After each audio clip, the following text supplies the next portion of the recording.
Tenía 68 años cuando descubrí que mi propio hijo estaba usando mi nombre para ocultar deudas. En el momento en que entendí lo que estaba pasando, ya era demasiado tarde, o casi. Pero una abuela no llega a esta edad sin aprender a defenderse. Antes de continuar, cuéntame en los comentarios, ¿desde qué país me estás viendo ahora? Quiero saber hasta dónde está llegando esta historia. Fue un martes por la mañana, cuando mi mundo comenzó a agrietarse. Estaba en la cocina, sazonando un pollo para el almuerzo, cuando mi hijo llegó con esa cara que conozco desde que era pequeño. La cara de quien viene a pedir algo y ya sabe que va a ser difícil. Mamá, tenemos que hablar. Me limpié las manos en el delantal y lo miré.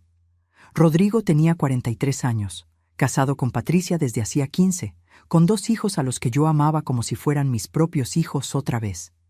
Él era gerente de una tienda de materiales de construcción en el centro de la ciudad, ganaba bien, siempre fue responsable. O al menos eso pensaba yo. Dime, hijo, ¿qué pasó? Se sentó a la mesa. Se pasó la mano por el cabello. Noté que estaba nervioso, muy nervioso. Sus dedos tamborileaban en la vieja mesa de fórmica, esa que tenía desde hacía más de 20 años y que mi difunto esposo había comprado en una oferta. Cada marca en esa mesa contaba una historia de nuestra familia. Es sobre el domingo, el asado allá en la casa. Sonreí. Cada mes nos reuníamos en su casa para una comida familiar. Yo, mis otros 2 hijos, las nueras, los nietos. Era mi alegría aquel día.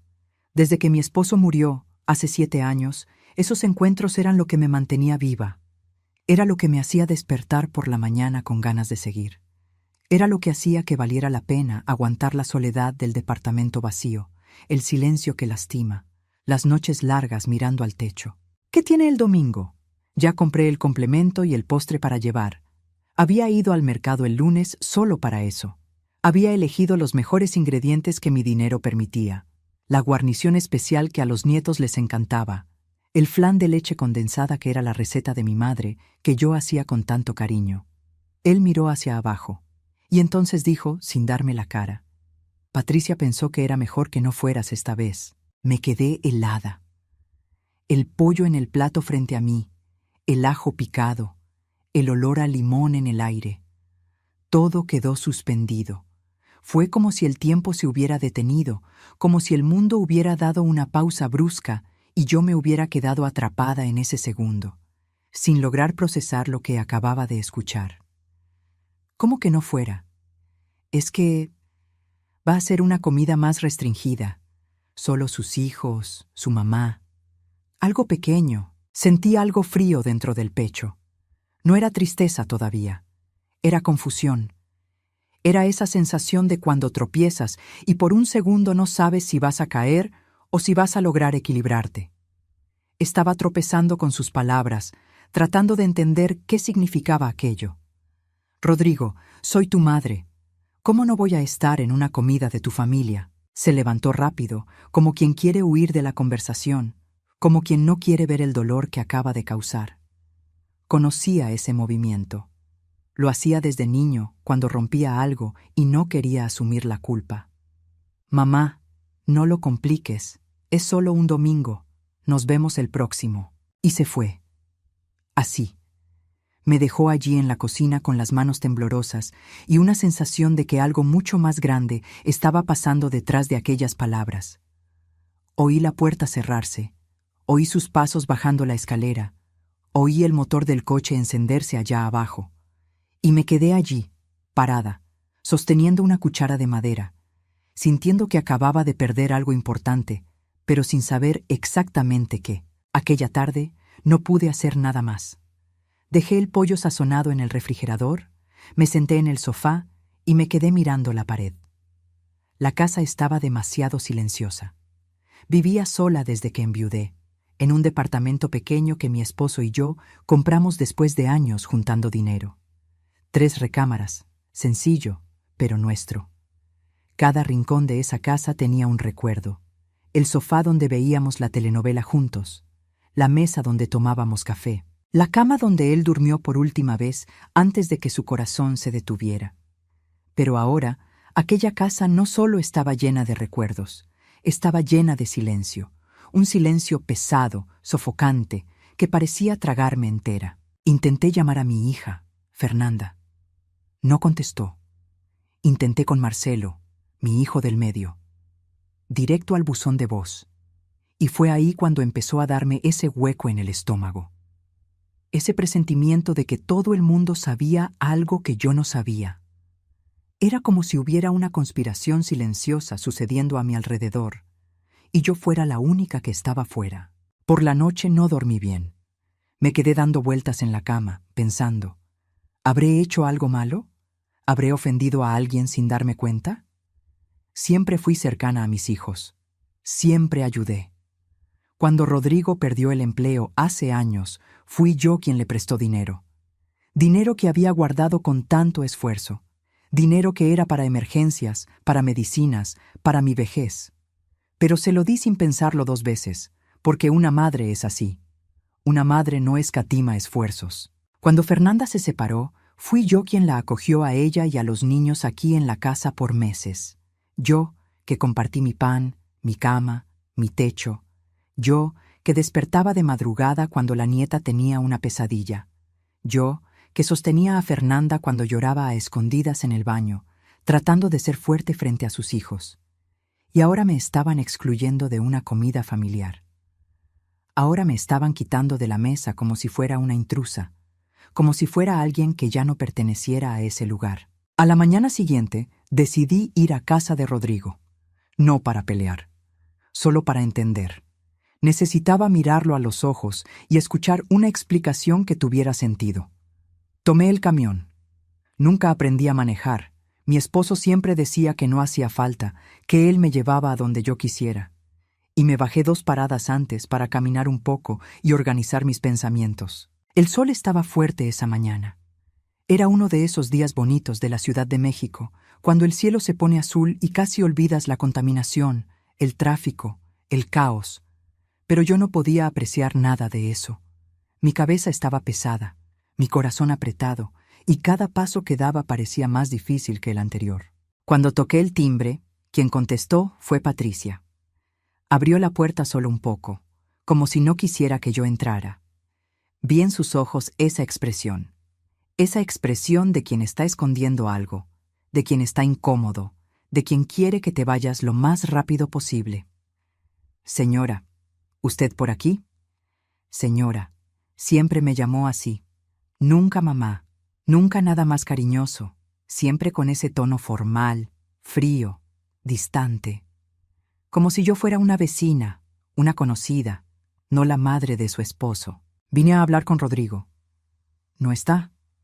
Mentira. Vi su coche en la cochera. Conocía ese coche. Era el mismo que yo había ayudado a comprar cuando el viejo se descompuso y él no tenía dinero para el enganche. Lo había sacado de mis ahorros, del dinero que era para mi retiro, para ayudarlo. Patricia, por el amor de Dios, explícame qué está pasando. ¿Por qué no puedo ir el domingo? Ella suspiró y cruzó los brazos. Estaba con una postura defensiva, como si yo fuera una amenaza. Como si yo, una señora de 68 años, delgada, cansada, fuera capaz de amenazar a alguien. Usted sabe cómo es, señora. A veces uno necesita un tiempo más, reservado, sin confusiones. ¿Confusiones? ¿Qué confusión hice yo? No respondió. Solo se quedó mirándome con esa cara de quien quiere que te vayas pronto. Vi en sus ojos una dureza que nunca había visto antes. O tal vez siempre estuvo ahí y yo nunca había querido verla. A veces uno ignora las señales porque quiere creer que las cosas son mejores de lo que realmente son. Usted entiende, ¿verdad? Y cerró la puerta. Me quedé allí, parada en el pasillo del edificio, sintiendo una humillación que no sentía desde niña. Desde los tiempos en que era pobre y la gente me trataba como si no mereciera respeto. Desde los tiempos en que usaba ropa remendada y los compañeros de la escuela se burlaban de mí. Me había jurado a mí misma que nunca más me sentiría así, que nunca más dejaría que nadie me hiciera sentir pequeña. Pero allí, en ese pasillo, me sentí minúscula. Regresé a casa en camión, con los ojos llorosos pero sin llorar. Porque aprendí, a los 68 años, que llorar en la calle no resuelve nada. Llorar sola en casa tampoco. Pero al menos en casa podía pensar. Al menos en casa podía intentar entender lo que estaba pasando sin sentir la mirada de lástima de la gente. Y pensando fue como empecé a recordar cosas extrañas de los últimos meses. Cosas que en su momento parecían normales, pero que ahora, juntándolas todas, formaban un patrón preocupante. Rodrigo pidiéndome que firmara unos papeles. «Es solo una formalidad, mamá. Confía en mí». Firmé. Siempre confié. Era mi hijo. ¿Por qué no confiaría? Pero ahora me preguntaba, ¿qué había firmado exactamente? Ni siquiera lo había leído bien. Él había puesto el papel frente a mí, señalado donde debía firmar, y yo firmé sin cuestionar, porque una madre confía en su hijo. Patricia preguntando por mis documentos. «Ah, señora, usted guarda todo bien, ¿verdad? CURP, credencial de elector, esas cosas». Pensé que era solo plática. Hasta le mostré dónde los guardaba, en el cajón de mi recámara, dentro de una carpeta de plástico azul. Pensé que estaba siendo servicial, queriendo ayudarme a organizar mis cosas. Ahora me preguntaba, ¿habrá esculcado ahí cuando yo no estaba mirando? El banco llamándome para confirmar un movimiento que yo no recordaba haber hecho. Pensé que era un error. La señorita del otro lado de la línea había hablado de un préstamo de nómina, y yo había dicho que no había pedido ningún préstamo. Ella insistió en que constaba en el sistema, pero yo colgué pensando que era un fraude, de esos que uno ve en la televisión, que intentan robarle dinero a los adultos mayores. Pero ¿y si no fuera un fraude? ¿Y si fuera real? Ahora, todo empezaba a tener sentido. Un sentido horrible, inaceptable, que hacía que se me revolviera el estómago. Fui hasta el cajón donde guardo mis documentos. Todo está allí. Siempre fui organizada. Mi esposo me enseñó eso. En la vida hay que ser organizado. Hay que guardar papeles, tener control, porque el día que uno los necesite, tienen que estar en su lugar. Y siempre seguí ese consejo. Tomé mi identificación, mi CURP, y me senté a la mesa a pensar qué hacer. Mi mano temblaba sosteniendo esos documentos. Documentos que probaban que yo existía, que tenía identidad, que era alguien. Pero ahora me sentía como si esos documentos hubieran sido usados en mi contra. Fue cuando mi celular sonó. Era un mensaje de un número desconocido. Mi corazón se aceleró. Siempre me ponía nerviosa con números desconocidos. Siempre pensaba que era una estafa, que era alguien queriendo engañarme. «Señora, le hablamos de Banorte. Usted realizó un préstamo personal por la cantidad de 35,000 pesos. Las mensualidades comienzan a descontarse de su pensión el próximo mes». Mi corazón casi se detuvo.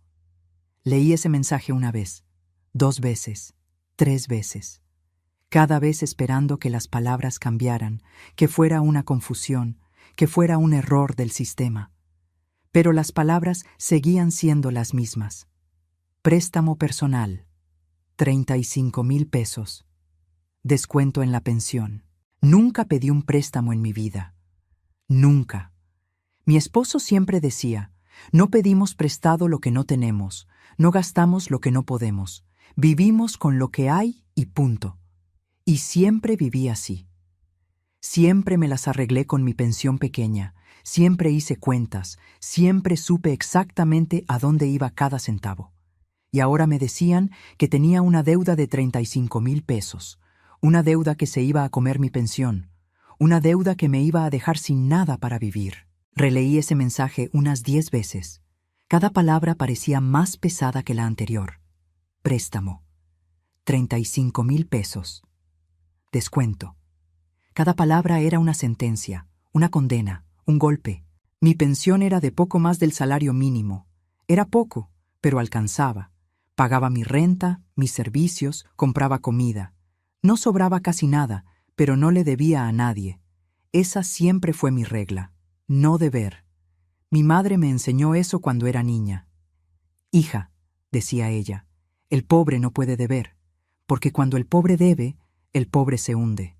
Y ahora me decían que tenía una deuda de 35,000 pesos, una deuda que yo no hice, una deuda que iba a destruir mi vida. Llamé al banco en ese mismo instante. No esperé ni un minuto. Mi mano temblaba tanto que casi no pude marcar el número. La operadora fue educada, pero burocrática. Ese tipo de atención que uno sabe que está entrenada, que sigue un guión, que no tiene humanidad. Señora, aquí consta que la contratación se hizo de manera presencial, con presentación de documentos y firma. Pero yo no hice eso. Yo no firmé nada. Mi voz salió fuerte, desesperada. No quería gritar, pero no podía controlarme. Era como si toda mi desesperación hubiera salido de golpe. Usted puede iniciar una aclaración, pero necesitará abrir un reporte y presentar pruebas. Pruebas. ¿Cómo iba a probar que no hice algo que alguien hizo usando mi nombre? ¿Cómo iba a probar que no estuve allí si alguien había usado mis documentos, había usado mi identidad? Sentí una impotencia tan grande que casi no podía respirar. Colgué el teléfono con las manos temblando. Me senté en la silla de la cocina y me quedé mirando a la nada. El refrigerador zumbando. El reloj de la pared marcando los segundos. El mundo seguía girando, pero el mío se había detenido. Me sentí pequeña, vieja, inútil. Sentí que había pasado la vida entera trabajando, luchando, sacrificándome, para que al final fuera engañada, robada, usada, y por mi propio hijo. Pero ahí, desde el fondo, brotó un coraje que no sentía hace años. No era coraje de gritar, era coraje de actuar. Era esa rabia fría, calculada, que te hace pensar con claridad incluso cuando todo se está desmoronando. Tomé mi celular de nuevo y llamé a Fernanda, mi hija. Esta vez contestó. Oí ruido de niños al fondo, el sonido de la televisión, su vida normal sucediendo mientras la mía se terminaba. Mamá, no puedo hablar ahora. Fernanda, ¿tú sabes algo sobre un préstamo a mi nombre? Silencio del otro lado. Un silencio pesado, culpable, revelador. En ese silencio ya sabía la respuesta, pero necesitaba escucharla. Mamá, hablamos después. Fernanda, ¿tú sabes? Su voz se volvió baja, casi un susurro, como si tuviera vergüenza, como si no quisiera que nadie más escuchara. Mamá, fue Rodrigo. Él dijo que tú sabías. Mi mundo se derrumbó por completo. No era solo el préstamo, era la mentira. Era el hecho de que mi hijo les había mentido a sus hermanos. Había hecho que todos creyeran que yo estaba de acuerdo, que yo había autorizado, que yo sabía todo. Yo no sabía nada. Se quedó en silencio, y entonces dijo algo que me partió por la mitad. Mamá, yo pensé que habías aceptado. Él dijo que era para ayudar a su negocio, que tú te habías ofrecido. Ofrecido. Yo, que apenas tenía dinero para pasar el mes, me había ofrecido a sacar un préstamo de 35,000 pesos, y ella lo había creído. Mi propia hija lo había creído sin siquiera llamarme para confirmar, sin siquiera preguntar si era verdad. Colgó. Así, sin más. Y yo me quedé allí, sosteniendo el celular, sintiendo un dolor en el pecho que no era solo emocional, era físico, como si alguien hubiera apretado mi corazón con fuerza, como si hubiera enterrado un cuchillo y lo hubiera girado. Mi hijo, mi primogénito, el niño que cargué en brazos, el niño que amamanté, por el que desperté de madrugada cuando tenía fiebre, al que llevé al médico cuando estaba enfermo, al que crié sola después de que mi esposo enfermó y ya no pudo trabajar, el niño al que enseñé a ser honesto. ¿Cuántas veces le dije, hijo, en la vida la honestidad lo es todo? Puedes ser pobre, puedes no tener nada, pero si eres honesto, tienes dignidad. Y ahora ese niño me había robado. Había usado mi nombre, había tomado mis documentos, mi firma, había falsificado mi identidad y me había lanzado a una deuda de 35,000 pesos. Y peor, les había mentido a sus hermanos diciendo que yo sabía, haciéndome quedar como la villana por reclamar, haciendo que todos pensaran que yo estaba siendo egoísta. Me levanté despacio, fui al baño y me eché agua en la cara. El agua fría golpeó mi piel y por un segundo sentí que despertaba, como si hubiera salido de una pesadilla.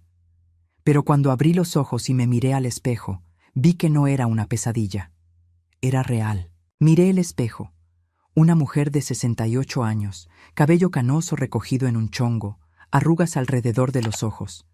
Arrugas de tanto sonreír, de tanto vivir, de tanto aguantar. Una mujer que trabajó toda la vida, que crió 3 hijos prácticamente sola, que nunca pidió nada a nadie, que siempre salió adelante, siempre se las arregló, siempre fue fuerte, y ahora estaba siendo robada por su propia sangre. No lloré. No todavía, porque sabía que si lloraba ahora, no iba a parar. Y necesitaba estar entera, necesitaba estar fuerte, necesitaba estar lúcida para hacer lo que tenía que hacerse. Me puse una ropa sencilla, un pantalón negro que usaba para ir al médico, una blusa clara, mis tenis viejos pero cómodos. Tomé mi bolsa, guardé mis documentos y salí de casa.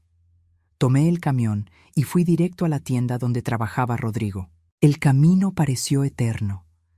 Cada parada del camión, cada semáforo, cada vuelta.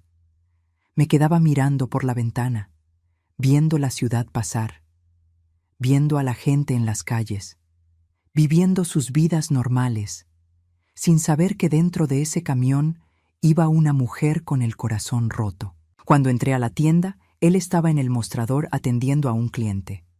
Me vio y su cara cambió. Se puso blanco, blanco como un papel. Vi el susto en sus ojos, vi el pánico, vi la culpa, y en ese momento tuve la certeza absoluta de que él sabía exactamente lo que había hecho. Esperé a que terminara de atender. Me quedé allí, parada en medio de la tienda, mirándolo. Entre los bultos de cemento, las herramientas, los materiales de construcción. Y él sabía que yo lo había descubierto. Sabía que había llegado la hora de enfrentar lo que había hecho. Cuando el cliente se fue, se acercó a mí con una sonrisa falsa. Esa sonrisa que uno hace cuando está nervioso, cuando intenta disimular, cuando tiene miedo. Mamá, qué sorpresa. ¿Qué haces aquí? Rodrigo, vamos a hablar, en privado. Dudó. Miró a su alrededor, vio que había otros empleados en la tienda, otros clientes entrando, pero sabía que no podía negarse. Sabía que yo no me iba a ir de allí sin una explicación. Me llevó a un cuartito en el fondo de la tienda. Un cuartito pequeño, apretado, lleno de cajas y papeles. Cerró la puerta, y allí, en ese espacio minúsculo, cara a cara con mi hijo, sentí todo el peso de lo que estaba pasando. Mamá, puedo explicarlo. Explícame entonces.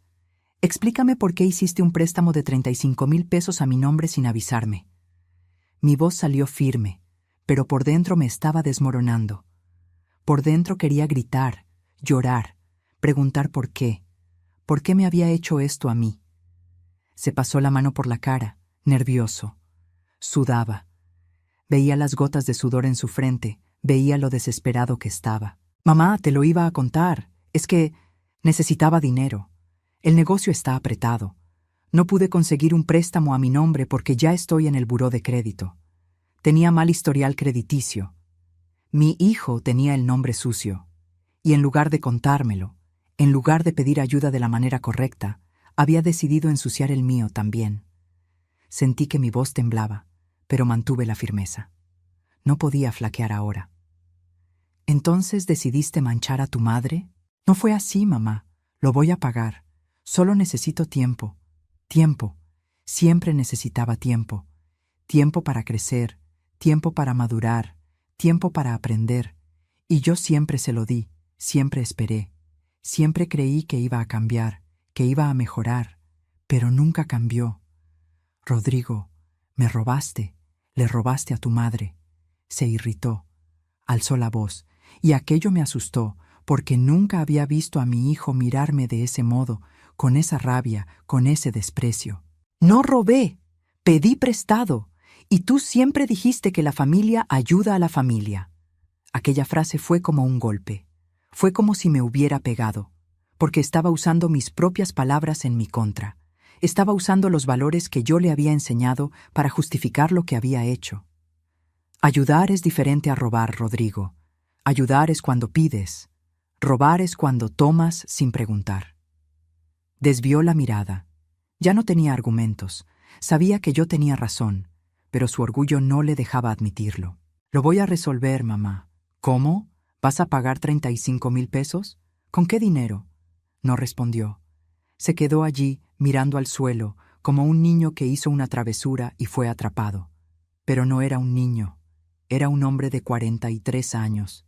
Un hombre que debería ser responsable, que debería saber lo que estaba haciendo.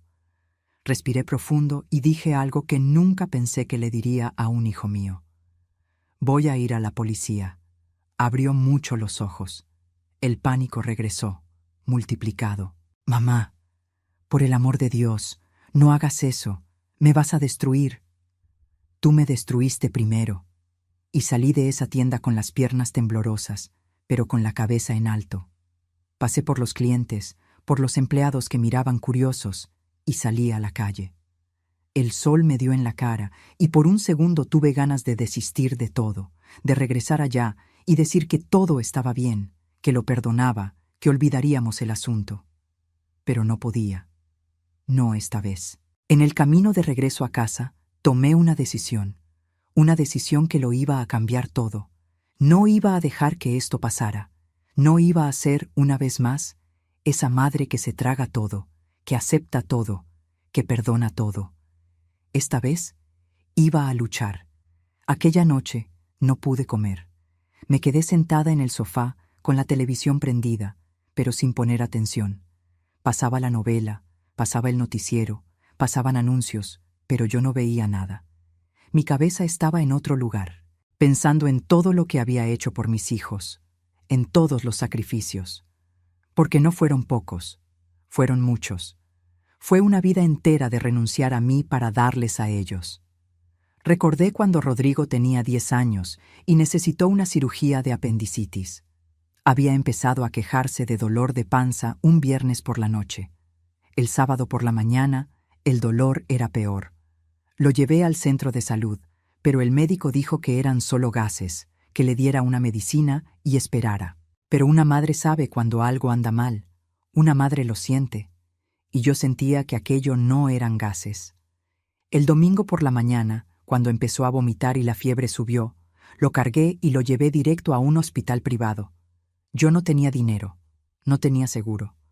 Pero no podía esperar en el sector público, porque el médico dijo que si era apendicitis, cada hora contaba. Vendí mi anillo de bodas para pagar el hospital. Ese anillo que mi esposo me había dado el día de nuestra boda, que había usado por 20 años, que era lo único de valor que tenía. Lo vendí por la mitad de su precio en el primer lugar que aceptó comprarlo. Y pagué la cirugía. Rodrigo se puso bien. El apéndice no reventó. Le dieron de alta en 3 días. Y yo me quedé sin mi anillo, pero con mi hijo vivo. Y en ese entonces pensé que valía la pena. Pensé que él crecería sabiendo el sacrificio que yo había hecho, sabiendo que una madre hace cualquier cosa por sus hijos. Recordé cuando Fernanda quiso ir a la universidad. Había entrado a una privada porque en la pública no se quedó. La mensualidad era cara, mucho más de lo que yo podía pagar. Pero le dije, ve, hija, nosotros nos las arreglamos. Y me las arreglé. Trabajé haciendo limpieza los fines de semana. Yo, que ya trabajaba toda la semana como auxiliar de limpieza en una oficina, empecé a trabajar también sábado y domingo limpiando casas de gente rica. Casas enormes, con alberca, con jardín, con más baños de los que nosotros teníamos cuartos en nuestro departamento. Limpiaba esas casas pensando en mi hija estudiando, graduándose, teniendo un futuro mejor que el mío. Y al final, se graduó. Se volvió asistente administrativa. No era el trabajo de sus sueños, pero era mejor que el mío. Y yo fui feliz por ella. Recordé a Marcelo, que siempre fue el más callado, el más reservado. Nunca me pidió nada. Pero yo lo ayudé de la misma forma. Cuando quiso comprar una moto para ir a trabajar, pedí prestado a una amiga y se lo di para el enganche. Cuando necesitó una computadora, la saqué a meses con mi tarjeta, aún sin saber cómo iba a pagar. Y ahora estaba allí, sola, descubriendo que todo lo que hice no valió de nada, que para ellos yo era solo una herramienta una fuente de recursos, una mujer que daba y daba y daba, y nunca pedía nada a cambio. Mi celular sonó. Era Fernanda.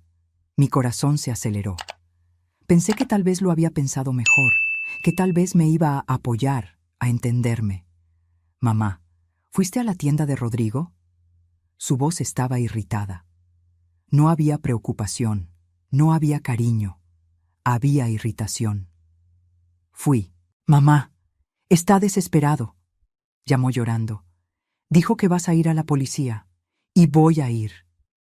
Mamá, por el amor de Dios, es tu hijo. Sentí que mi voz salía firme, más firme de lo que esperaba, como si viniera de un lugar profundo dentro de mí, un lugar que no sabía que existía. Y yo soy su madre, pero eso no me hace su esclava. Fernanda se quedó en silencio. Creo que no esperaba esa respuesta. Creo que esperaba que yo cediera, como siempre cedí, que dijera que todo estaba bien, que lo olvidaríamos, que la familia es así. Y entonces dijo algo que me dolió más que nada. Siempre has sido egoísta, mamá. Siempre pensaste solo en ti. Egoísta. Yo que me sacrifiqué la vida entera. Yo que trabajé hasta que me dolieron los huesos. Yo que nunca me compré ropa nueva para poder comprársela a ellos. Yo que pasé hambre para que ellos comieran. Egoísta. Colgó. Me quedé mirando el celular. Y en ese momento entendí algo muy claro. Para ellos, que yo fuera egoísta significaba que no dejara que me usaran. Significaba decir no. Significaba protegerme. Y si eso era lo que pensaban, entonces estaba bien. Iba a ser egoísta. Iba a pensar en mí. Por primera vez en la vida, me iba a poner a mí misma en primer lugar. Al día siguiente, desperté temprano. No dormí casi nada, pero desperté con una determinación que no sentía hace años. Me bañé, me arreglé, comí un pan con mantequilla, tomé café. Hice todo despacio, con calma, como si me estuviera preparando para una batalla. Tomé la dirección que una vecina me había dado, un despacho de abogados en el centro. Dijo que el abogado era bueno, que cobraba lo justo, que atendía a gente sencilla como nosotros. Tomé el camión. El camino al centro fue largo, más de 1 hora. Me quedé mirando por la ventana, viendo pasar la Ciudad de México. Las calles, los edificios viejos, la gente corriendo al trabajo, todo el mundo con su vida, con sus problemas. Me bajé en el centro y caminé hasta la dirección. Era en un edificio antiguo, de esos con elevador de reja, con piso de duela vieja. Subí al 4.º piso. La oficina era una sala pequeña, con 2 escritorios, algunos archivos, una impresora vieja. El abogado era un hombre de unos 50 años, de cabello canoso y lentes gruesos. Me saludó con educación y me pidió que me sentara. Señora, ¿tiene pruebas de que no autorizó ese préstamo? Yo no estuve allí, no firmé nada frente al gerente, pero alguien firmó y usó sus documentos. Respiré profundo. Fue mi hijo. El abogado me miró con una mezcla de lástima y profesionalismo. Debía ver eso todos los días, familia robando a familia, hijo robando a madre, hermano robando a hermano. La miseria humana pasaba por esa sala todos los días. ¿Está dispuesta a demandar a su hijo? La pregunta quedó en el aire, pesada, definitiva, porque responder que sí era cruzar una línea que no tenía vuelta atrás. Era declarar la guerra. Era aceptar que mi familia se había terminado, al menos tal como la conocía. Respiré profundo. Estoy dispuesta a no perder mi pensión por culpa de él. Él asintió, pareciendo entender que esa era la única respuesta que yo podía dar sin desmoronarme. Entonces vamos a empezar. Primero, iremos al banco y pediremos todas las imágenes de las cámaras de seguridad del día en que se hizo el préstamo. Después, abriremos una denuncia por falsificación de documentos y fraude. Falsificación. Fraude. Palabras grandes, pesadas, aterradoras. Palabras que nunca pensé que usaría para hablar de mi hijo. Pero eso era lo que él había cometido contra mí. Había falsificado mi firma. Se había hecho pasar por mí. Me había robado la identidad. Salí de ese despacho con un número de expediente en la mano y una sensación extraña. No era alivio, no era satisfacción, no era felicidad. Era solo una certeza fría de que estaba haciendo lo que tenía que hacerse. Cuando llegué a casa, mi celular estaba lleno de mensajes. Ni siquiera me había dado cuenta de que había sonado en el camino. Abrí y vi. Rodrigo. Mamá, por el amor de Dios, hablemos. Rodrigo. Mamá, no me hagas esto. Rodrigo. Mamá, voy a perderlo todo. Patricia. ¿De verdad le va a hacer esto a la familia? Patricia. Es usted una persona sin corazón. Marcelo. Mamá, creo que estás exagerando. Marcelo. Esto lo resolvemos en familia, no hace falta la policía. Leí todos los mensajes, uno por uno, y no respondí ninguno, porque sabía que si respondía iban a intentar convencerme. Iban a usar esa voz de culpa, esa voz que me hacía ceder la vida entera. Esa voz que decía, pero mamá, somos familia, la familia perdona, la familia olvida, la familia no se lleva a juicio. Pero esta vez no iba a ceder. Esta vez iría hasta el final. El domingo, el día del mentado asado del que fui excluida, me quedé en casa, sola. Ni pensé en aparecer allá de sorpresa, como sugirieron algunas amigas. Vaya, doña, aparezca y véales la cara. Pero no quise. No se trataba de darles explicaciones. Se trataba de preservar lo que quedaba de mi dignidad. Hice una sopa sencilla. Solo fideos con caldo de tomate y un poco de queso. Serví en un plato, me senté en la mesita de la cocina y comí sola. La televisión estaba prendida en la sala, con algún programa de domingo, pero no prestaba atención. De vez en cuando, miraba el celular esperando que alguien me llamara, esperando que Rodrigo llamara para decir, «Mamá, ven, me equivoqué, nos equivocamos, nos haces falta». Esperando que Fernanda mandara un mensaje, «Mamá, te extrañamos». Esperando que Marcelo, al menos Marcelo, me llamara solo para saber si estaba bien, pero nadie llamó. Y fue en ese silencio, en ese domingo vacío, cuando entendí algo doloroso. No me querían allá porque yo había descubierto la verdad. Y la verdad incomodaba. La verdad arruinaba el asado. La verdad los hacía sentirse culpables. Era más fácil excluirme que enfrentar lo que habían hecho. Después de comer, lavé el plato, guardé la olla y me fui a sentar al sofá. Prendí la tele de nuevo y me quedé allí, viendo sin ver, pensando en cómo había llegado a ese punto. Cómo una mujer de 68 años, que solo quería pasar los domingos con su familia, se había convertido en una enemiga en su propia casa. Por la noche tomé un baño largo. Dejé que el agua caliente cayera en mi espalda, me lavé el cabello, me quedé ahí bajo la regadera tratando de lavar también la tristeza. No funcionó. Cuando salí, seguía triste, seguía sola. Me acosté temprano, pero no dormí. Me quedé mirando el techo, oyendo los ruidos del edificio, la vecina de arriba caminando en tacones, la pareja de al lado discutiendo, el perro de alguien ladrando, la vida sucediendo a mi alrededor mientras la mía parecía haberse detenido. El lunes por la mañana, el abogado me llamó temprano. Yo todavía estaba en bata, tomando café, cuando sonó el teléfono. Señora, el banco liberó las imágenes, y hay una novedad. Mi corazón se aceleró. ¿Qué novedad? Quien firmó no fue solo su hijo. Hay una mujer con él. Y fue ella quien presentó los documentos. Se me heló la sangre. ¿Una mujer? ¿Quién? Lo vamos a descubrir. Pero llevaba lentes oscuros y cubrebocas. Pero por la estatura, la forma de caminar, el cuerpo, podría ser alguien cercano. Colgué el teléfono y sentí un vacío en el estómago.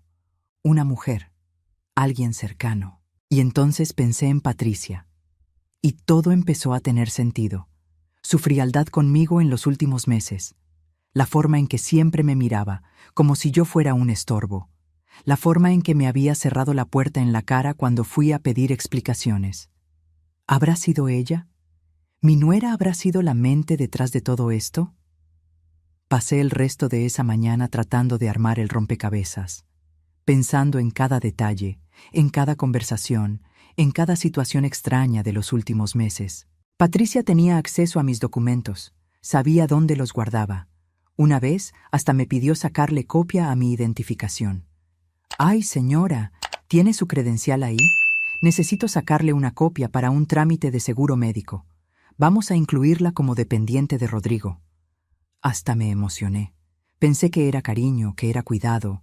Le di mi identificación, ella salió con ella. Regresó después de unas 2 horas diciendo que todo había salido bien. Solo que nunca volvieron a hablar de ese seguro médico. Nunca tocaron el tema. Y cuando pregunté, semanas después, Patricia dijo que no se había podido, que había un problema con el registro. Ahora entendía.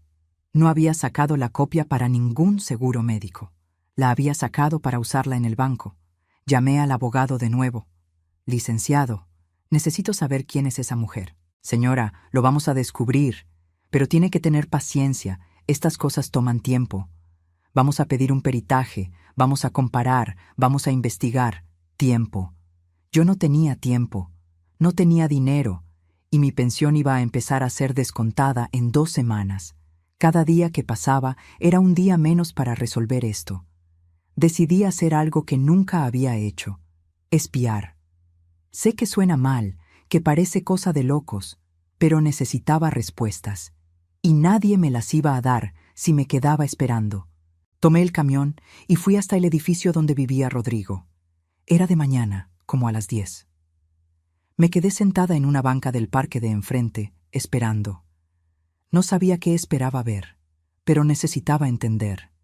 Me quedé allí por horas. Vi gente entrar y salir. Vi niños jugando en el parque. Vi mamás con carriolas. Vi la vida suceder en ese pedazo de la ciudad mientras yo estaba allí, una señora de 68 años, haciendo papel de detective. Y entonces la vi. Patricia saliendo del edificio. Estaba arreglada, maquillada, con una carpeta en la mano. Se subió a un taxi y se fue. La seguí. Tomé otro taxi, algo que nunca hago porque es caro, y le pedí al chofer que siguiera a ese coche. Me miró por el retrovisor con una cara extraña. «¿Quiere seguir a ese taxi, jefa?» «Sí, por favor». Se encogió de hombros y lo siguió. Probablemente pensó que yo era una esposa engañada, una suegra loca, qué sé yo. Pero lo siguió. Patricia se bajó en una notaría en el centro de la ciudad. Una de esas notarías antiguas, en un edificio viejo, con puertas de madera pesada. Entró apresurada, mirando a su alrededor como quien tiene miedo de ser vista. Pagué el taxi y me quedé afuera, esperando. Mi corazón latía rápido. Me sentía ridícula. Una señora de 68 años escondida detrás de un puesto de periódicos espiando a su nuera. Pero necesitaba saber. Se quedó allá adentro unos 20 minutos. Cuando salió, traía la misma carpeta, solo que ahora parecía más pesada, más llena. Miró a su alrededor, nerviosa, y regresó al taxi que se había quedado esperando. Esperé a que se fuera y entré a la notaría. Mi corazón estaba disparado. No sabía ni qué iba a decir, qué iba a preguntar. «Buenas tardes. Me gustaría saber si una persona estuvo aquí hace un momento». La recepcionista me miró con desconfianza. Era una muchacha joven, con cara de aburrida. «Disculpe, señora, pero no podemos dar ese tipo de información», insistí. No me iba a rendir tan fácil. «Es que es muy importante. Es sobre un fraude. Alguien puede estar usando mis documentos». La muchacha dudó. Miró a los lados. Vio que no había nadie más en el mostrador.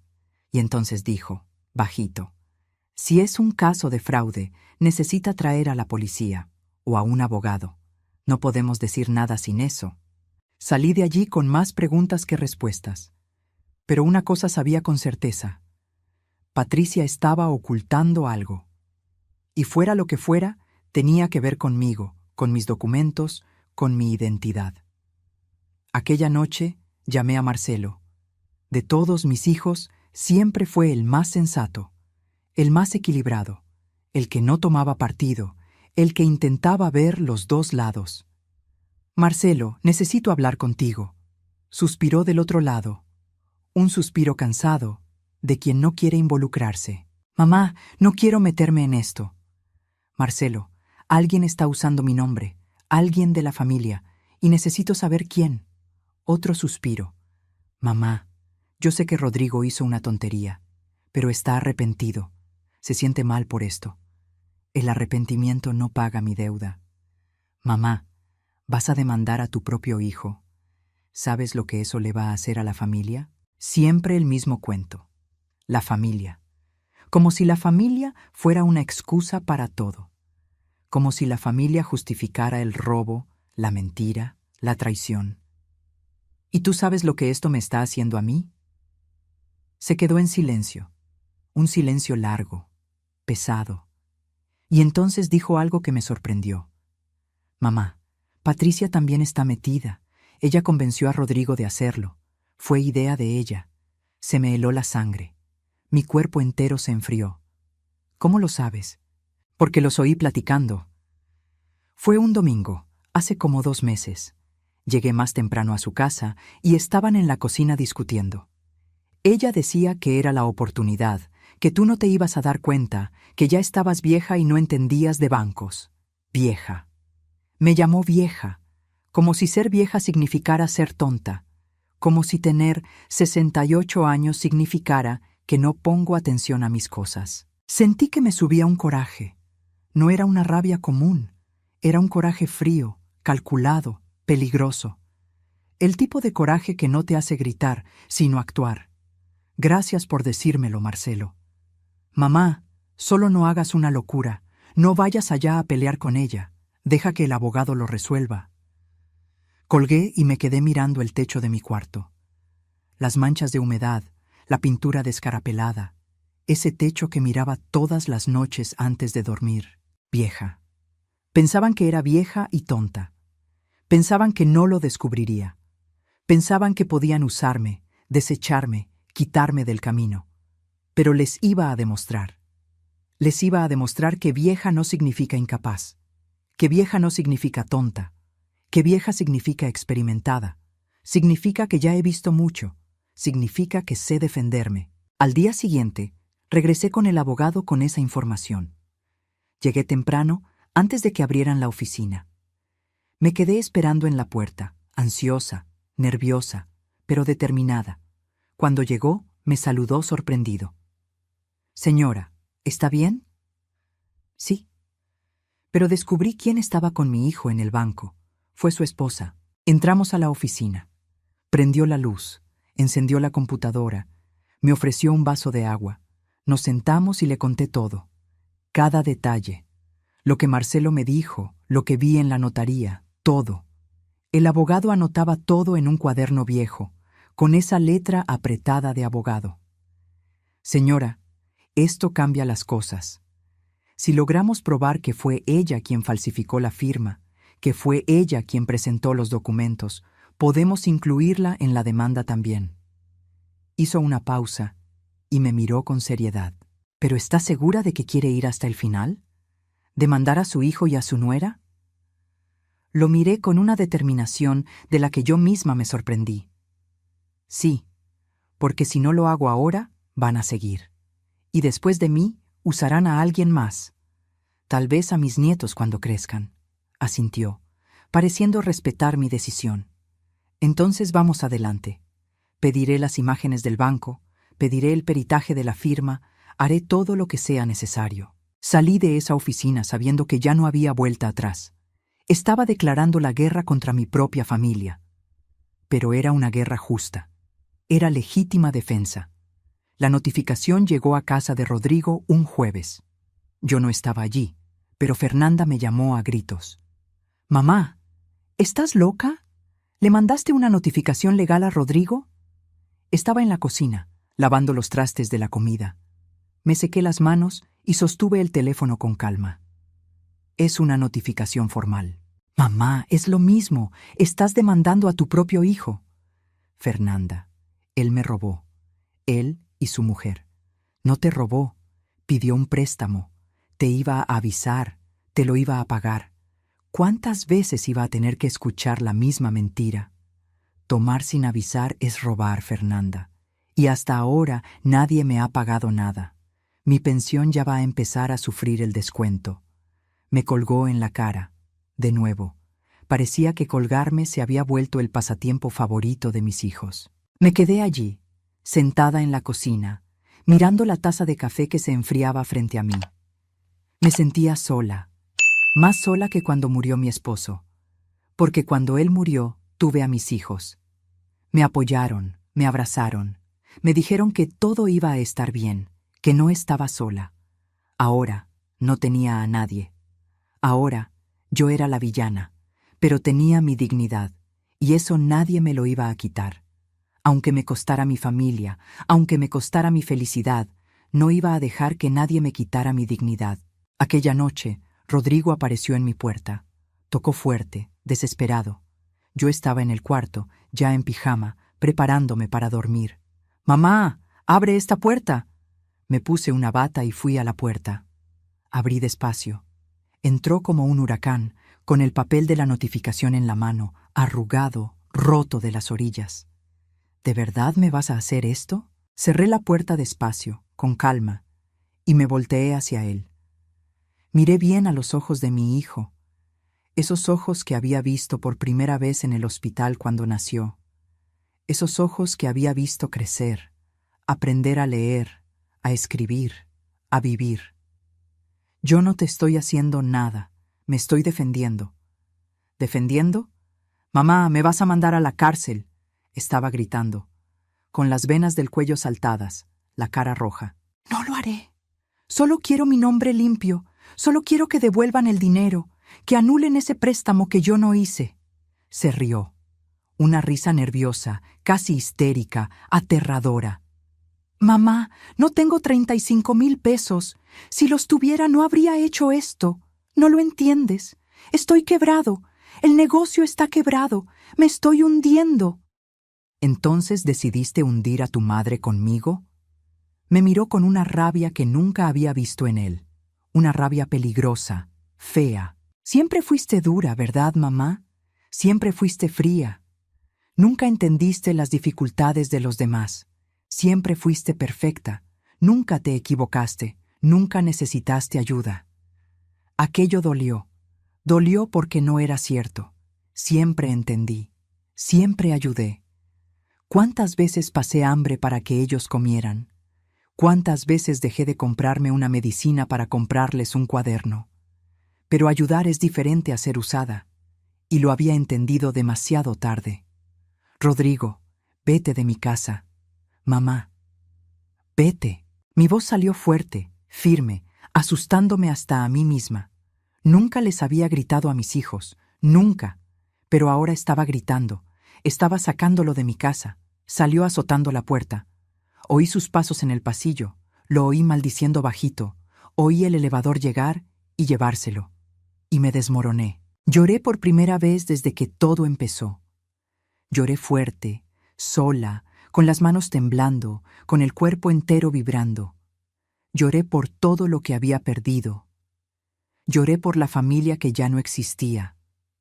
Lloré por el hijo que pensé que había criado, pero que no existía. Pero en medio del llanto, en medio del dolor, llegó una claridad. No podía rendirme, porque si me rendía, seguirían usándome. Y después de mí, usarían a alguien más. Tal vez a alguno de los nietos cuando fuera mayor. Tenía que parar esto ahora. No era solo por mí, era por todos los que pudieran venir después. El viernes, el abogado me llamó con una noticia. «Señora, quieren llegar a un acuerdo». Mi corazón se aceleró. No sabía si era alivio, miedo o esperanza. ¿Qué tipo de acuerdo? Proponen devolver el monto del préstamo en mensualidades, 24 pagos, sin intereses, y usted retira la denuncia. Lo pensé por un momento. 24 meses. 2 años recibiendo un pago de ellos. 2 años recordando esta historia cada mes. ¿Y el dinero que ya me descontaron de mi pensión? También lo van a devolver. Todo junto en el primer pago. Parecía demasiado bueno para ser verdad. Parecía casi justo. ¿Y cómo sabré que van a cumplir? Hacemos un convenio ratificado ante la autoridad. Si dejan de pagar una sola mensualidad, volvemos a actuar legalmente. Ahí ya no hay plática. Se va directo a lo penal. Respiré profundo. Pensé en todo lo que había pasado. Pensé en todo lo que aún podía pasar. Está bien, pero quiero una reunión. Quiero verles la cara y escuchar que me piden perdón. Mirándome a los ojos, el abogado dudó. Señora, eso puede ser difícil, puede ser incómodo. Entonces no hay acuerdo. Suspiró. Está bien. Lo arreglaré. La reunión se fijó para el sábado, en el despacho del abogado. Cuando llegué, ya estaban allí, Rodrigo, Patricia y su abogado. Me senté del otro lado de la mesa. Los miré. Rodrigo estaba con la cabeza baja, los ojos rojos, las manos temblando. Patricia me miraba con una cara de desafío, de rabia contenida, como si yo fuera la culpable de todo. Señora, empezó su abogado, un hombre joven con un traje caro. Mis clientes reconocen que hubo un malentendido. ¿Malentendido?, interrumpí. No fue un malentendido, fue un delito, fue falsificación, fue un robo. Patricia se removió en la silla, nerviosa. Señora, está exagerando. Solo fue un préstamo. Nadie la iba a perjudicar. Lo íbamos a pagar. Me incliné hacia adelante, mirándola directo a los ojos. Esos ojos fríos y calculadores. Patricia, sé que fuiste tú. Sé que me llamaste vieja. Dijiste que no me daría cuenta. Pero me di cuenta. Y ahora vas a pagar. Se puso pálida. Abrió la boca para responder, pero no salió sonido alguno. Rodrigo alzó la cabeza por primera vez. Mamá, lo siento. Te lo juro. Estaba desesperado. El negocio se estaba hundiendo. No sabía qué hacer. No quería lastimarte. ¿Y pensaste que la solución era hundir a tu madre contigo? Bajó la cabeza de nuevo. No tenía nada más que decir. Sabía que no tenía excusa. Sabía que había hecho algo imperdonable. Su abogado puso un papel en la mesa. Aquí está la propuesta de convenio. 24 mensualidades de aproximadamente 1,400 pesos.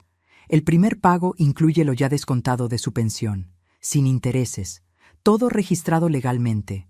Miré el papel, miré a Rodrigo, miré a Patricia, y entonces dije, acepto, pero con una condición. Todos me miraron.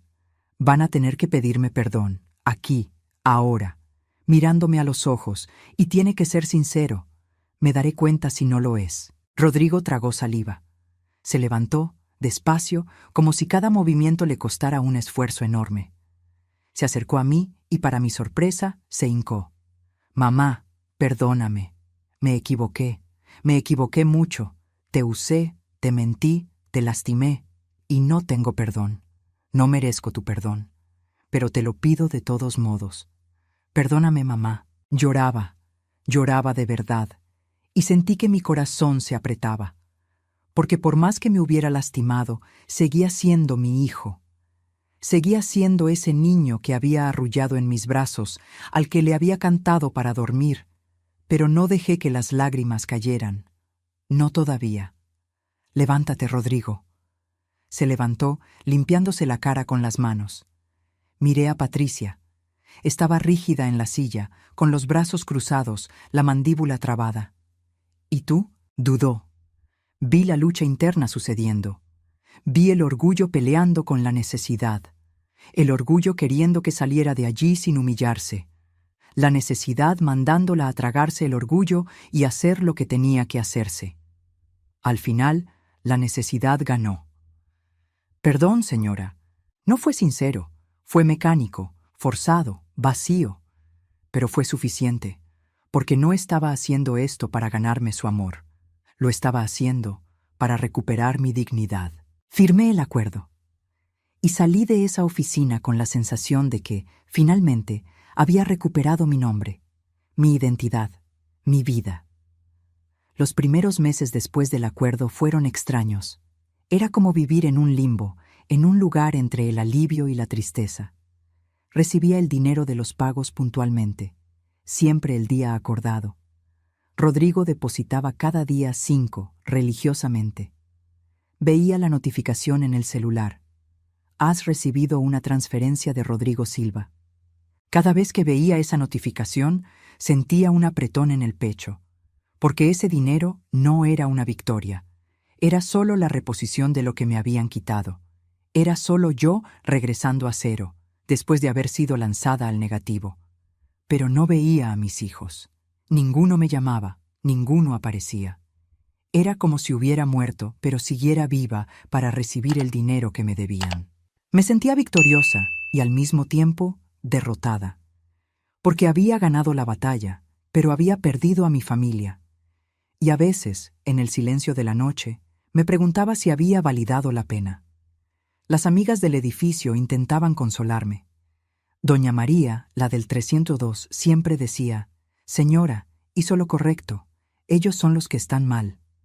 Doña Lourdes, la del 405, completaba: «Con el tiempo entenderán. Verán que usted tenía razón. ¿Pero de verdad lo harían? ¿O habría perdido a mis hijos para siempre?» Pasaba los días sola. Despertaba temprano, tomaba café, iba al mercado, regresaba, cocinaba para mí, veía la tele. La rutina de siempre. Pero antes, esa rutina tenía un sentido, tenía un objetivo. Sabía que al final del mes habría comida familiar. Vería a mis nietos, oiría las risas. Sentiría que formaba parte de algo más grande. Ahora ya no había nada de eso. Ahora solo era yo y mi soledad. Un día estaba en el súper, en la fila de la caja, cuando me encontré a Marcelo. Estaba con un carrito lleno de compras, probablemente para toda la semana. Me vio y desvió la mirada. Iba a pasar de largo, como si no me conociera. «Marcelo», llamé. Se detuvo, se volteó.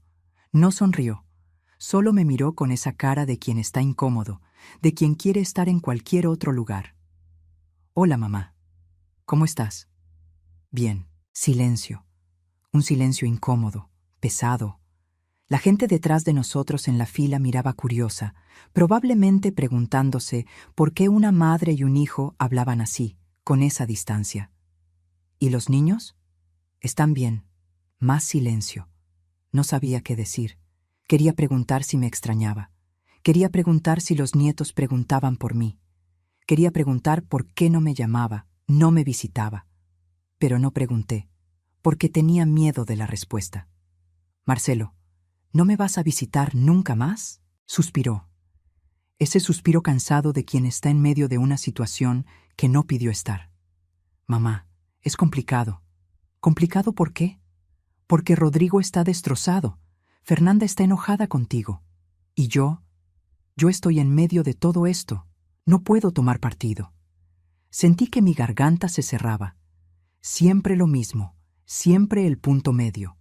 Siempre sin tomar partido, como si no tomar partido fuera posible, como si quedarse neutral no fuera también una elección. «¿Y tú? ¿Tú qué piensas?», miró al suelo, a las galletas en su carrito, a cualquier lugar menos a mí. «Pienso que hiciste lo que tenías que hacer, pero también pienso que exageraste». «¿Exageré cómo?». «Demandar a tu propio hijo, mamá. Eso no se hace». Sentí un coraje subir, un coraje que llevaba meses guardando. «¿Pero robarle a tu propia madre sí se hace?». No respondió. Solo me miró con lástima. Esa lástima que yo odiaba, esa lástima que me hacía sentir pequeña, equivocada, culpable. Y se fue. Regresé a casa con la bolsa pesada y el corazón más pesado todavía. Entré al departamento, cerré la puerta y me quedé allí parada, en el pasillo, mirando al vacío. Aquella noche pensé en renunciar a todo. Pensé en llamar a Rodrigo y decirle: «Olvida el dinero, olvida todo. Solo quiero a mi familia de vuelta, solo quiero no estar más sola». Pero sabía que si lo hacía, me perdería a mí misma. Porque no se trataba solo de dinero, se trataba de respeto, se trataba de dignidad, se trataba de no ser tratada como una herramienta, como un objeto, como alguien que solo sirve para ser usada. Y me había pasado la vida entera sin exigir respeto, siempre doblándome, siempre cediendo, siempre poniendo a los demás por delante, siempre siendo la madre que aguanta todo, que perdona todo, que olvida todo. Ahora, a los 68 años, finalmente me estaba poniendo a mí misma por delante.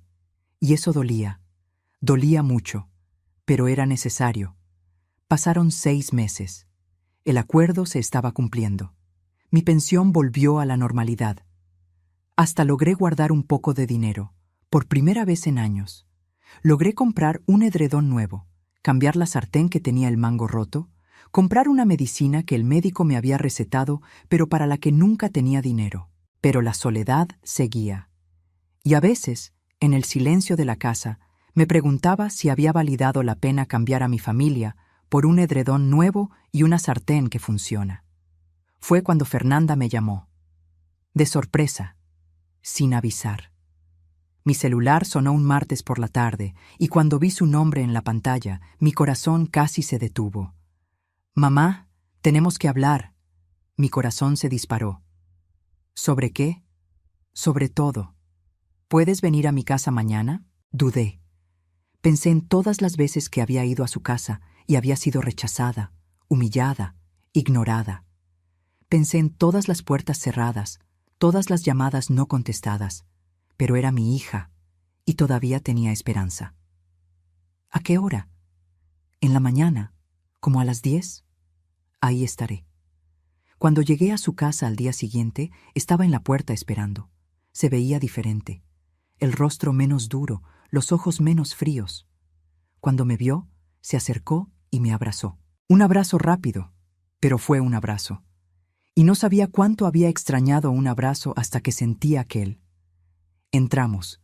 La casa estaba arreglada, olía rico. Había hecho café. Había puesto pan dulce en la mesa. Como si fuera un día normal, como si los últimos meses no hubieran pasado. Nos sentamos en la mesa de la cocina. Me sirvió café, me ofreció pan, y entonces, finalmente, habló. «Mamá, quería pedirte perdón». Abrí mucho los ojos. No esperaba eso. Esperaba reclamos, esperaba acusaciones, esperaba otro sermón sobre cómo había destruido a la familia. ¿Por qué? Por haberme puesto del lado de Rodrigo, por haberte llamado egoísta, por haber pensado que estabas mal. Yo era la que estaba mal, mamá, no tú. Sentí que venían las lágrimas, lágrimas que había guardado por tanto tiempo. Fernanda, no, mamá, déjame hablar. Pasé estos meses enojada contigo, pensando que estabas destruyendo a la familia, pero luego empecé a pensar, y me di cuenta de que quien destruyó todo fue Rodrigo. Fue él quien mintió, fue él quien robó, fue él quien metió a Patricia en todo esto. Se limpió una lágrima que se le escapó. Y me di cuenta de que tenías razón. Solo te estabas defendiendo. Solo estabas pidiendo lo que es justo. Respeto. Sostuve su mano. Esa mano que había sostenido cuando era bebé. Cuando dio sus primeros pasos. Cuando fue a la escuela por primera vez. Gracias, hija. No sabes cuánto necesitaba escuchar esto. Nos quedamos allí, platicando. Me contó que Rodrigo estaba teniendo que vender su coche para poder pagar las mensualidades, que Patricia había vuelto a trabajar, que había conseguido un empleo en una tienda en la plaza, que su vida estaba difícil, que estaban teniendo que cortar gastos, que los niños se habían quejado porque ya no podían ir a sus clases de natación, y sentí lástima. No voy a mentir. Sentí lástima por mi hijo, sentí lástima por mis nietos, porque ellos no tenían la culpa de nada de esto. Pero sabía que era una consecuencia, y las consecuencias enseñan. Tal vez esa era la lección que Rodrigo necesitaba aprender, que las acciones tienen consecuencias, que robar tiene un precio, que usar a las personas tiene un costo. ¿Y tus hermanos?, pregunté, queriendo saber si había alguna esperanza de reconciliarme con todos. Marcelo está neutral.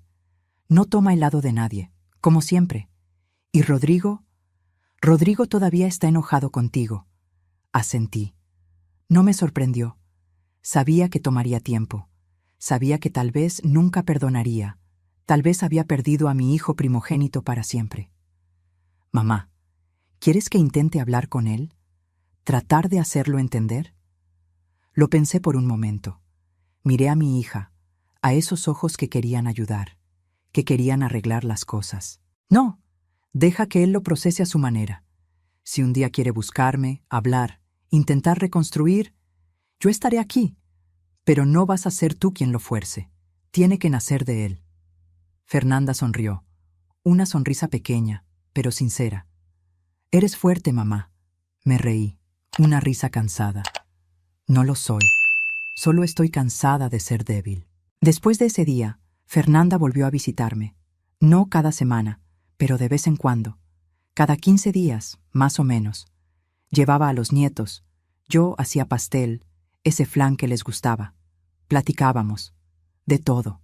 De la vida, de su trabajo, de los niños, de cosas sin importancia. Era bueno. No era como antes, pero era bueno. Era un recomienzo. Pequeño, frágil, pero era algo. Marcelo también regresó, más tímido, más reservado, pero regresó. Apareció un día, sin avisar, con una bolsa de naranjas en la mano. Compré demasiadas naranjas, dijo, apenado. Pensé en traértelas. Sabía que era una excusa. Sabía que había comprado esas naranjas solo para tener un motivo para visitarme. Pero no dije nada, solo le agradecí. Solo hice un jugo de naranja para los dos y nos quedamos allá, platicando, intentando reconstruir. Rodrigo, no. Él siguió distante. Siguió pagando las mensualidades puntualmente, pero sin llamarme nunca, sin aparecer nunca. Y Patricia menos. Era como si yo me hubiera vuelto un fantasma para ellos. Existía en el estado de cuenta del banco, pero no existía en sus vidas. Y me puse en paz con eso, porque entendí que no toda relación tiene salvación. No todo puente puede ser reconstruido. Y a veces uno tiene que aceptar que perdió a alguien, aunque ese alguien todavía esté vivo. ¿Era triste? Sí. ¿Dolía? Sí. Pero era la realidad. Y a los 68 años ya había aprendido que uno no puede forzar las cosas. No podemos obligar a alguien a amarnos, a respetarnos, a perdonarnos. Solo podemos hacer lo correcto y esperar que, algún día, las cosas se resuelvan. Un año después del acuerdo, recibí el último pago. Estaba todo pagado. Mi nombre estaba limpio de nuevo. Estaba de vuelta en cero. No era rica, no me sobraba el dinero, pero estaba libre. Libre de la deuda que yo no hice. Libre de la identidad que me habían robado. Llamé al abogado para agradecerle. Señora, fue usted muy valiente. Mucha gente no habría hecho lo que usted hizo. No sé si fui valiente. Solo hice lo que tenía que hacerse. Muchas personas no lo habrían hecho. Lo habrían dejado pasar. Habrían aceptado. Usted luchó. Colgué y me quedé pensando. Luchó. Yo luché. Y había vencido. Pero la victoria no sabía a victoria. Sabía a supervivencia. Pasé mi cumpleaños número 69 de una manera que nunca imaginé. Sola. Hice un pastel pequeño de chocolate, de esos de caja que solo necesitan aceite y huevos. Prendí una velita, de esas de colores que vienen en paquete. Me canté las mañanitas a mí misma. ¡Qué linda está la mañana en que vengo a saludarte! Parece triste, y en cierta forma lo era, pero también no lo era, porque por primera vez en la vida estaba haciendo las cosas a mi manera, sin tener que darle gusto a nadie, sin tener que doblarme, sin tener que fingir que todo estaba bien cuando no lo estaba. Era liberador, de una forma extraña. Unos días después, estaba en la panadería comprando bolillos cuando me encontré a Patricia. Estaba en la caja, pagando. Me vio y se puso incómoda. Yo también, porque no nos habíamos hablado desde aquel día en el despacho del abogado. Señora, Patricia, silencio, la gente en la fila mirando, la muchacha de la caja esperando para dar el cambio. ¿Cómo está? Bien. ¿Y tú? También. Más silencio. Ese silencio incómodo de quien tiene mucho que decir, pero no sabe cómo. Y entonces dijo algo que me sorprendió. Señora, sé que no le agrado, y lo entiendo, pero quería que supiera que aprendí la lección. La miré, realmente la miré, y vi algo diferente. Ya no era esa mujer arrogante, llena de sí misma. Era una mujer cansada, humilde, quebrada. ¿Qué lección? Que no se puede usar a las personas, por más desesperado que uno esté, por más que uno crea que es la única salida. No se puede. Asentí.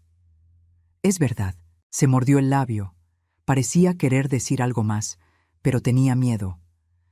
¿Usted, usted cree que un día podamos intentar de nuevo? ¿Tener una relación mejor? No tiene que ser ahora, pero algún día. Respiré profundo. Pensé en el coraje que había sentido hacia ella. Pensé en todas las veces que me humilló, me despreció, me usó. Pensé en lo fácil que sería decir que no, mandarla lejos, mantener la distancia. Pero también pensé en cómo guardar rencor solo lastima a quien lo guarda. Pensé en cómo el perdón no es para la otra persona, es para uno mismo.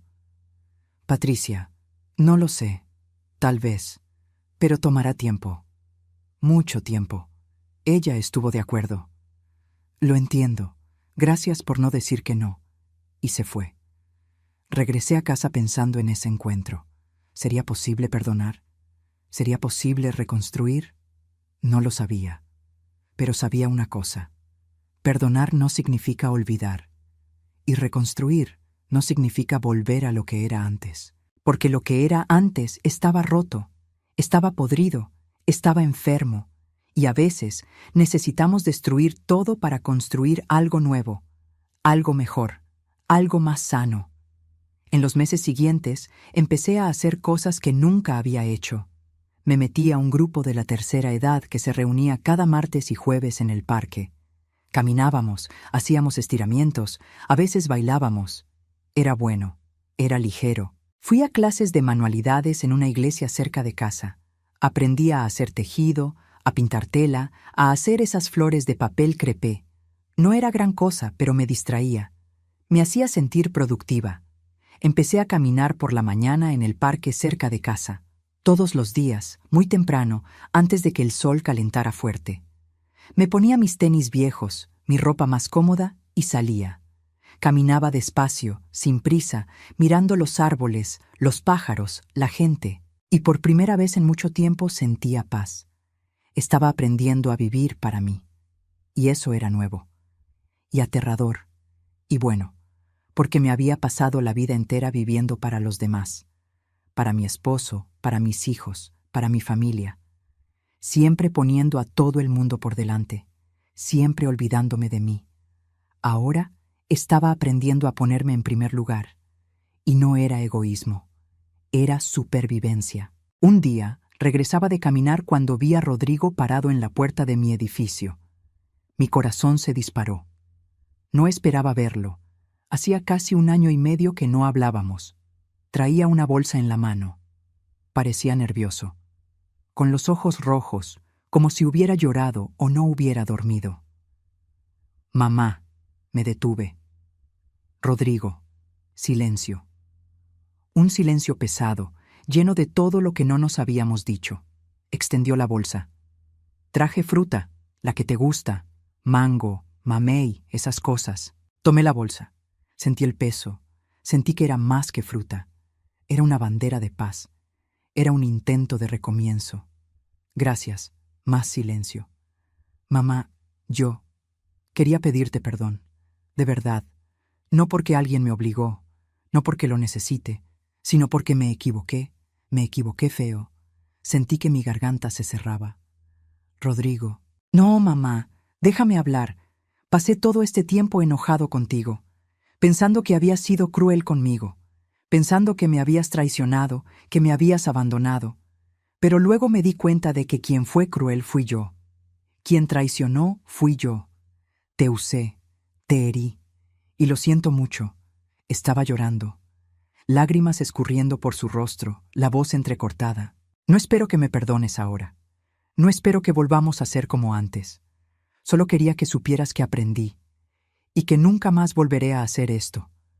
Con nadie. Nunca más. Dejé la bolsa en el suelo, despacio, y abracé a mi hijo.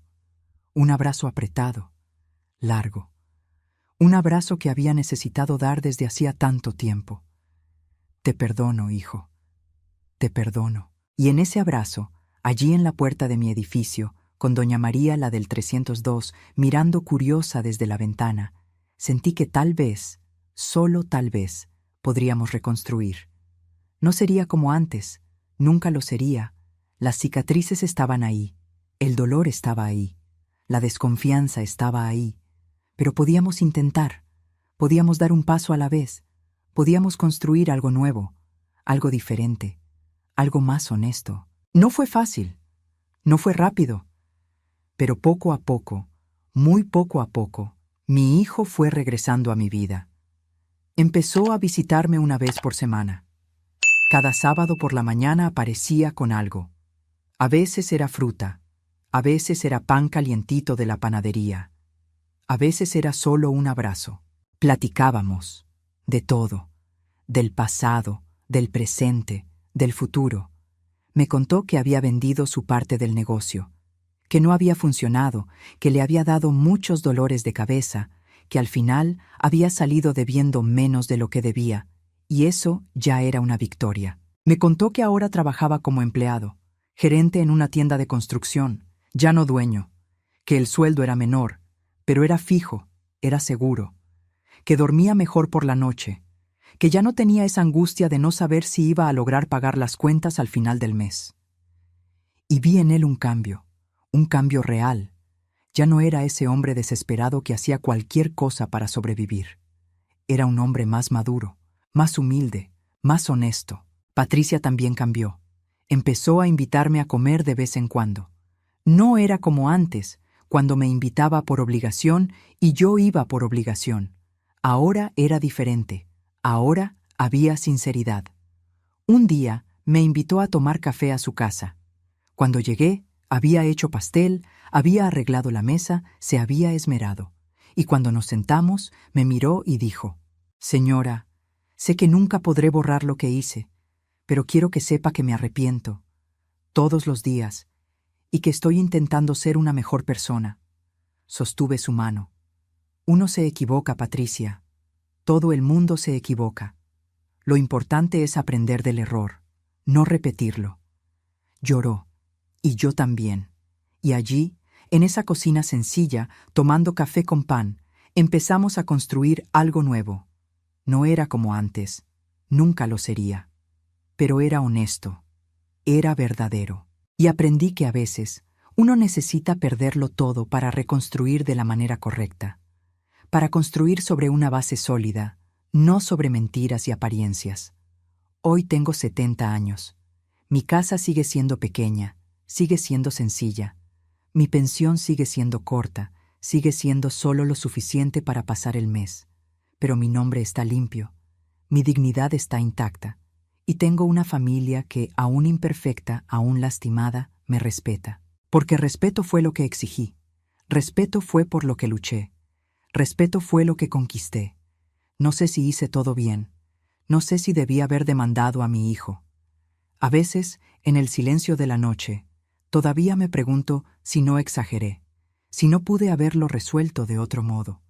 Pero sé que hice lo que tenía que hacerse, porque una mujer no puede pasarse la vida entera doblándose.